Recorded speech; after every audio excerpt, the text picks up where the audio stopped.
स्वागत है आपका आपके अपने YouTube channel target UP TET C TET exams में।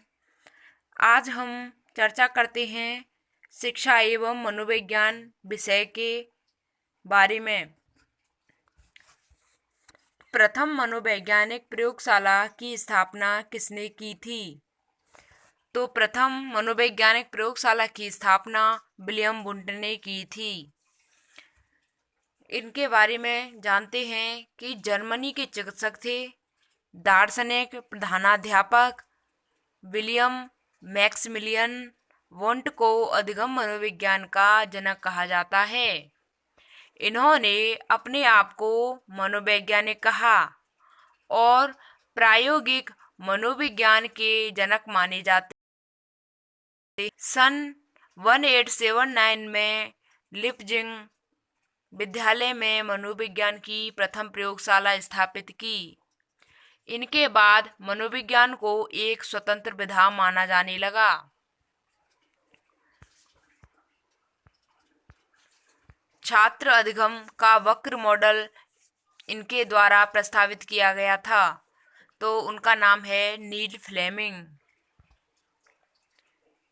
छात्र अधिगम का वक्र मॉडल नील मॉडल डीप लर्निंग द्वारा प्रस्तावित किया गया था। छात्र वक्र नील मॉडल डीप लर्निंग द्वारा प्रस्तावित किया गया था। वक्र न्यूरो लैंग्वेज प्रोग्रामिंग का विस्तारित रूप है। वक्र मॉडल 1987 में लिंकन विश्वविद्यालय में किए गए शोध कार्य के माध्यम से लॉन्च किया गया था। शिक्षा मनोविज्ञान की उत्पत्ति का वर्ष कौन सा है? तो शिक्षा मनोविज्ञान की उत्पत्ति सन 1900 में हुई थी।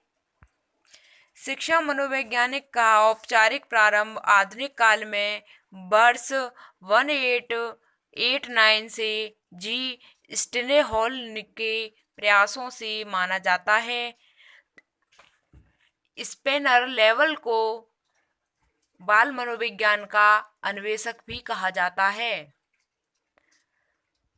छात्र के द्वारा स्थापित कोलंबिया विश्वविद्यालय में शिक्षक महाविद्यालय की स्थापना होने के फलस्वरूप शिक्षा मनोविज्ञान के अध्ययन को दृढ़ता मिली एवं शिक्षा मनोविज्ञान की स्वतंत्र रूप से अध्ययन करने का सिलसिला यहीं से शुरू हुआ था।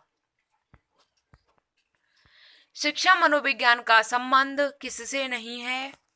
तो शिक्षा मनोविज्ञान का संबंध संचार माध्यमों से नहीं है।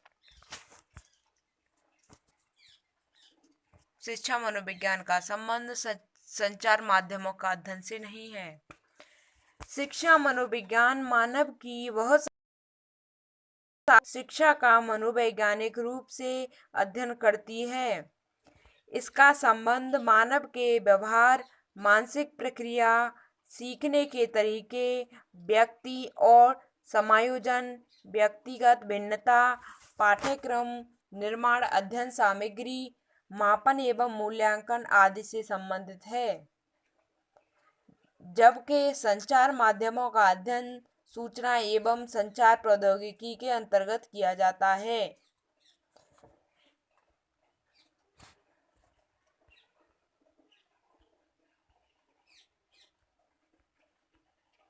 शिक्षा मनोविज्ञान की प्रकृति है, तो शिक्षा मनोविज्ञान की प्रकृति है आध्यात्मिक विज्ञान की। तो शिक्षा मनोविज्ञान न पूर्ण रूप से कला है और ना ही पूर्ण रूप से विज्ञान है, बल्कि यह कला और विज्ञान दोनों हैं। शिक्षा मनोविज्ञान है जो ना तो यह पूरी तरह से कला है और ना ही पूरी तरह से विज्ञान है, बल्कि यह दोनों कला और विज्ञान हैं। शिक्षक अपने कला और विज्ञान कौशल से बालकों में अध्ययन रुचि उत्पन्न करता है, यानी कि अध्यापक है जो कला और विज्ञान की मदद से बच्चों में रुचि उत्पन्न करता है तथा बालक की रुचि, अभिप्रेरणा, आवश्यकता के अनुसार अधिगम प्रक्रिया में भाग लेता है। बालक की किसी विषय में रुचि होगी, वह मोटिवेट होगा, उसकी आवश्यकता के अनुसार अधिगम यानी कि वह सीखेगा और उसमें भाग लेगा, प्रक्रिया में भाग लेगा। इसलिए इसे विद्यार्थियों का विज्ञान कहा जाता है। इसलिए इसे विद्यार्थियों का विज्ञान कहा जाता है, शिक्षा मनोविज्ञान को। यह आध्यात्मिक विज्ञान है। शिक्षा मनोविज्ञान प्रारंभ में किस विषय का अंग था? तो बात करते हैं शिक्षा मनोविज्ञान किस विषय का अंग था, तो यह दर्शन शास्त्र का अंग था।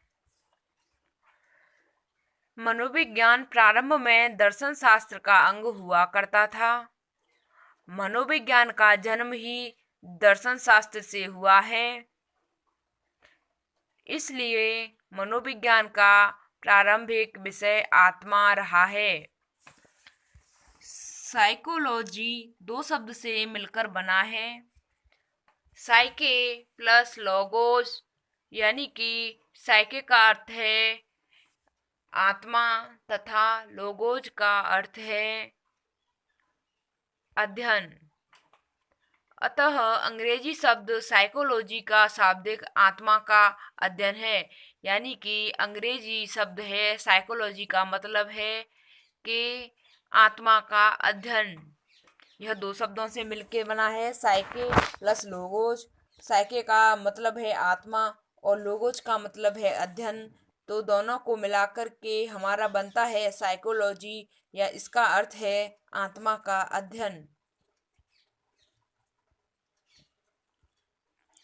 मनोविज्ञान की शिक्षा के क्षेत्र में सबसे बड़ा योगदान है, तो मनोविज्ञान का शिक्षा का क्षेत्र में सबसे बड़ा योगदान क्या है? तो बाल केंद्रित शिक्षा है। आजकल के स्कूलों में पहले चलता था कि शिक्षक शिक्षा यानी कि टीचर ही सब कुछ था, और अब इस समय पर बालक ही सब कुछ है, तो बालक के अनुसार शिक्षा प्रदान की जाएगी। तो शिक्षा मनोविज्ञान के क्षेत्र में सबसे बड़ा योगदान है। बाल केंद्रित शिक्षा के विकास में मनोविज्ञान के द्वारा ही शिक्षा के क्षेत्र में एक क्रांतिकारी परिवर्तन आया, जिसके परिणाम स्वरूप बालक के व्यवहार को नियंत्रित करके सकारात्मक दिशा प्रदान की जाती है तथा शिक्षण पाठ्यक्रम तथा शिक्षण कौशल छात्र के अनुकूल ही तैयार किया जाता है, ताकि छात्र सहजता पूर्वक अध्ययन कर सके। यानी कि बच्चे जो कहेंगे उसी तरीके से आपको पाठ को पढ़ाया जाएगा और उन्हीं के अनुकूल शिक्षक पाठ्यक्रम तैयार किया जाएगा, ताकि बच्चे अच्छे तरीके से सहज तरीके से सीख सकेंगे। यह है औपचारिक वातावरण में होने वाले अधिगम का अध्ययन किया जाता है। तो औपचारिक वातावरण में होने वाले शिक्षा मनोविज्ञान द्वारा किया जाता है। औपचारिक वातावरण में होने वाले अधिगम का शिक्षा मनोविज्ञान द्वारा अधिगम किया जाता है। शिक्षा मनोविज्ञान मानव व्यवहार का शैक्षणिक परिस्थितियों में अध्ययन करता है। इसका संबंध उन मानव व्यवहार और व्यक्तिगत के अध्ययन से है जिसका उत्थान, विकास और मार्गदर्शन शिक्षा की प्रक्रिया द्वारा होता है। रिवीजन कर लेते हैं। उम्मीद करते हैं कि आपको समझ में आ रहा होगा। हमने चर्चा की थी शिक्षा एवं मनोविज्ञान विषय पर। तो इसमें प्रथम मनोविज्ञान प्रयोगशाला की स्थापना विलियम वोंट, यह जर्मनी के चिकित्सक थे और दार्शनिक प्रधानाध्यापक विलियम मैक्समिलियन वोंट को अधिगम मनोविज्ञान का जनक कहा जाता है। इन्होंने अपने आप को मनोवैज्ञानिक कहा और वह प्रायोगिक मनोविज्ञान के जनक माने जाते हैं। सन 1879 में लिपजिंग विद्यालय में मनोविज्ञान की प्रथम प्रयोगशाला स्थापित की। विज्ञान को एक स्वतंत्र विधा माना जाने लगा। छात्र का अधिगम वक्र मॉडल किनके द्वारा प्रस्तावित किया जाता है? तो यह नील फ्लेमिंग के द्वारा किया जाता है। तो इन्होंने वक्र मॉडल 1987 में लिंकन विश्वविद्यालय में किए गए शोध कार्य के माध्यम से लॉन्च किया था। बात करते हैं शिक्षा मनोविज्ञान की उत्पत्ति 1900 में हुई थी। तो यह औपचारिक प्रारंभ आधुनिक काल में वर्ष 1889 से स्टेने हॉल के प्रयासों से माना जाता है। यानी कि शिक्षा मनोविज्ञान की उत्पत्ति स्टेने हॉल के प्रयासों से मानी जाती है। और शिक्षा मनोविज्ञान का संबंध किससे नहीं है, तो यह संचार के माध्यमों से नहीं है। शिक्षा मनोविज्ञान की प्रकृति है आध्यात्मिक। तो इसमें क्या कहा गया है कि शिक्षा मनोविज्ञान न ही पूर्ण रूप से विज्ञान है, बल्कि यह कला और विज्ञान दोनों हैं। शिक्षक अपनी कला और विज्ञान कौशल से बालकों के अध्ययन में रुचि उत्पन्न करता है। बालक की अधिगम अभिप्रेरणा आवश्यकता के अनुसार अधिगम प्रक्रिया में भाग लेता है, इसलिए इसे विद्यार्थियों का विज्ञान कहा जाता है। मनोविज्ञान प्रारंभ में किस विषय का अंग था, तो यह प्रारंभ में दर्शन शास्त्र का अंग था। तो यह दो शब्दों से मिलकर बना है, साइके प्लस लोगोस। साइके का मतलब होता है कि आत्मा, लोगोस का मतलब होता है अध्ययन, और दोनों को मिलाकर के मतलब बनता है साइकोलॉजी, और साइकोलॉजी का मतलब है आत्मा का अध्ययन। मनोविज्ञान का शिक्षा के क्षेत्र में सबसे बड़ा योगदान है कि बाल केंद्रित शिक्षा होना। शिक्षण पाठ्यक्रम तथा शिक्षण कौशल के छात्र के द्वारा अनुकूल तैयार किए जाते हैं। यानी कि पाठ्यक्रम और कौशल वगैरह हैं जो वह छात्र के अनुकूल ही तैयार किए जाते हैं। औपचारिक वातावरण में होने वाले अधिगम का अध्ययन होता है कि शिक्षा मनोविज्ञान द्वारा, क्योंकि मानव व्यवहार का शैक्षणिक परिस्थितियों में अध्ययन करता है। मानव परिस्थितियों में अध्ययन करता है, इसका संबंध उन मानव व्यवहार और व्यक्तिगत के अध्ययन से है जिनका उत्थान, विकास और मार्गदर्शन शिक्षा की प्रक्रिया द्वारा होता है। Thanks for watching. जय हिंद, वंदे मातरम।